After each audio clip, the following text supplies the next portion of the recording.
안녕하세요. 뉴스반장입니다. 오래 기다리셨습니다. 11월 4일 마침내 문재인 대통령과 조국 전 장관이 진행해온 진짜 검찰 개혁이 시작됩니다. 문재인 대통령과 조국 전 장관이 소리 없이 계속 진행해왔던 검찰 개혁의 칼끝이 윤석열의 정치 검찰을 정조준한 건데요. 그간 묵묵히 지켜보고 윤석열 검난의 실체가 다 드러나기를 기다려왔던 문 대통령은 법과 절차에 따라 윤석열 검찰에 대한 대규모 감찰을 시작하는 겁니다. 조금은 놀라셨죠? 어떤 언론도 이런 보도를 구체적으로 하지 않아 저도 세부적인 내용에 대해서 잘 알지 못했는데요.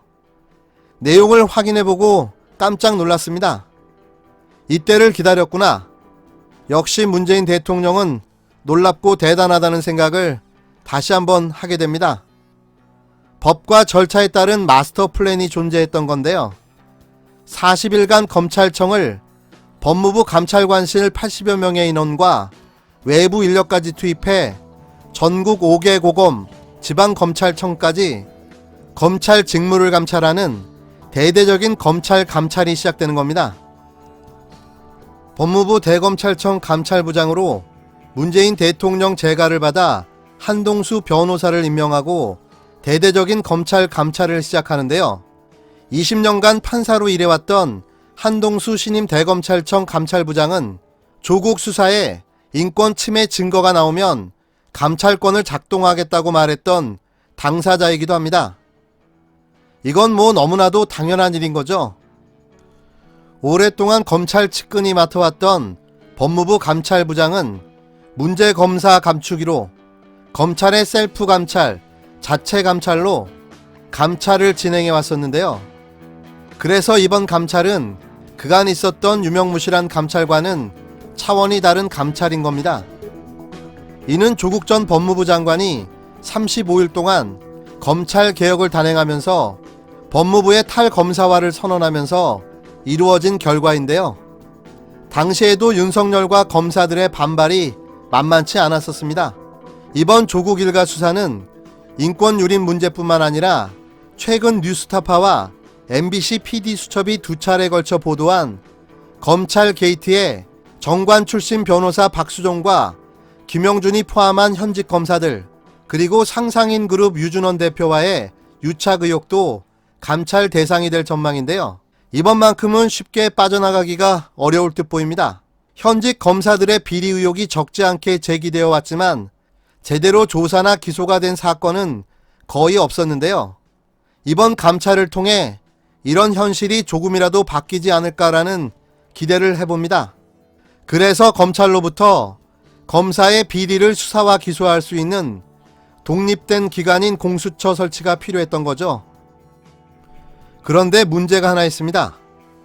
이번 감찰을 진행하게 될 법무부 감찰실 감찰과장인 노만석 검사의 문제인데요. 이분은 촛불 계엄령 문건 수사를 중단하고 덮었던 검사로 서울중앙지검 조사 2부장으로 윤석열의 직속 부하였던 검사인 겁니다. 특히 감찰과장에 지금 임명되어 있는 사람이 노만석 검사예요. 어디서 많이 들어본 이름인데? 예, 많이 들어보셨죠? 예. 바로 이 계엄령 문건 수사를 중단하고 가버렸던 바로 그 검사입니다. 서울중앙지검 조사 2부장을 했던 바로 그 사람이죠. 아니 그러면은 서울중앙지검의 검사였다면 윤석열 밑에 있었던 사람인데 그렇습니다. 이 사람이 지금 법무부 그 감찰과장으로 있다고요? 예, 그렇습니다. 바로 그 사람이 바로 어떻게 보면은 윤석열 검찰총장을 감찰해야 되는 상황이 될 수도 있는데 예. 이렇게 되면은 결국엔 또 팔이 안으로 굽지 않겠느냐. 아유 당연하죠. 이게 감찰관은 뭐 행정고시 출신이니까 또 예외라고 할 수 있겠지만 그 밑에 손발이 또 이렇게 안 움직이면은 과연 이 감찰이 제대로 될 수 있겠느냐라는 걱정 안 할 수가 없습니다. 지난 10월 28일 김용민 TV에 출연한 장용진 기자의 말인데요. 그러니까 윤석열 최측근이었던 인사가 윤석열의 검찰을 감찰하게 되는 셈인 건데요. 우려와 걱정이 될 수밖에 없는 상황인 거죠. 배척이나 수사배제 또는 검찰 복귀 등의 여러 가지 방법이 있다고 하는데 어떤 식의 감찰이 진행될지 저희가 더 주목해봐야 할 이유입니다. 검찰에 대한 대대적인 감찰을 앞두고 있는 상황에서 유시민 대 윤석열의 진실공방 2라운드가 시작됐는데요. 유시민 노무현재단 이사장이 2일 조국 전 법무부 장관 가족에 대한 검찰 수사를 다시 비판했습니다.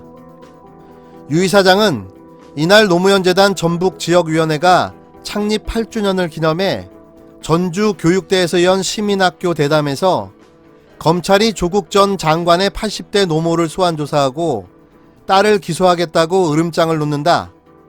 조국 일가의 혐의점에 비해 무지무지하게 잔인하다며 이와 같이 말했는데요.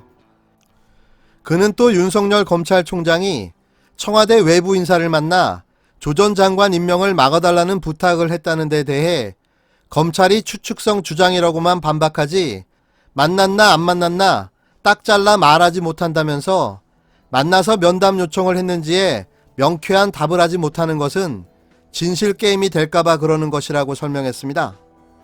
그러면서 윤 총장이 이 과정에서 또 다른 사람도 만났다고 덧붙였는데요.